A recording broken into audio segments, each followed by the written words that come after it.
ngàyនេះខ្ញុំបង្ហាញពីកងដាក់ទុកនៅក្នុងស្បូនករណីដែលយើងគម្រាមរលូតនៅពេលដែលកូនបាន4ខែឡើងលើឬក៏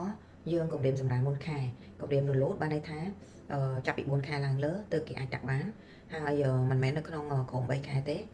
ហើយទី2គឺគម្រាមសម្រាប់មុនខែហ្នឹងគឺចាប់ផ្ដើមពី6ខែទៅដល់8ខែកន្លះអញ្ចឹងគេប្រើកងអីសម្រាប់ទុកមិនបាច់ចងមាត់ស្បូនអញ្ចឹងមធ្យោបាយទុកមានពីរប្រភេទគឺទី1យើងចង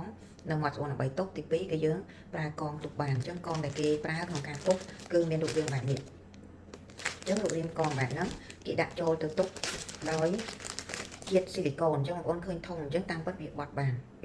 ណាវាបត់លោកចូលទៅដាក់បានអញ្ចឹងមាត់ស្បូនគឺគេដាក់ចូលនៅប្រឡោះនេះមាត់ស្បូនណាគឺគេដាក់ចូលប្រឡោះនេះទៅហើយវាឈរជាជើងទុកអញ្ចឹងដើម្បីទុកកុំឲ្យយើងបើកមាត់ស្បូនអញ្ចឹងពេលមាត់ស្បូនចូលមកទុកនៅក្នុងហ្នឹងទៅគឺវាអត់អាចបើកមាត់ស្បូនបានអញ្ចឹងជាមធ្យោបាយដែលគេទុកហើយគេដាក់វាប្រឈរអញ្ចឹងគេដាក់វាប្រឈរអញ្ចឹងដាក់មាត់ស្បូនចូលហ្នឹងប្រឈរអញ្ចឹងគេដាក់អញ្ចឹងឯភាគច្រើនគេដាក់អញ្ចឹងទេគេច្រើនតែដាក់អញ្ចឹងអញ្ចឹងគេកាច់ដើម្បីបរួមចូលទៅវាទៅជាទំហំទូចឹងអាហ្នឹងក៏សម្រាប់ទុកករណីដែលយើងមានគម្រាមមុនខែចំណាយលុយអស់តិចជាងការចងមាត់ស្បូនអញ្ចឹងគេប្រើកងបែបហ្នឹងហើយម្យ៉ាងទៀតគេក៏អាចប្រើបែបកងអញ្ចឹងបានដែរកងអញ្ចឹងក៏គេប្រើបានដែរកងអញ្ចឹងគ្រាន់ថាកងនេះគេច្រើនគេប្រើក្នុងករណីដែរមានការស្រុតស្បូនគេច្រើនទុកកងវាអញ្ចឹងក៏គេអាចប្រើកងវាអញ្ចឹងដែរអញ្ចឹងបងប្អូនអាចមករកបាននៅទីតាំងអបខេតទាំងពីរសាខា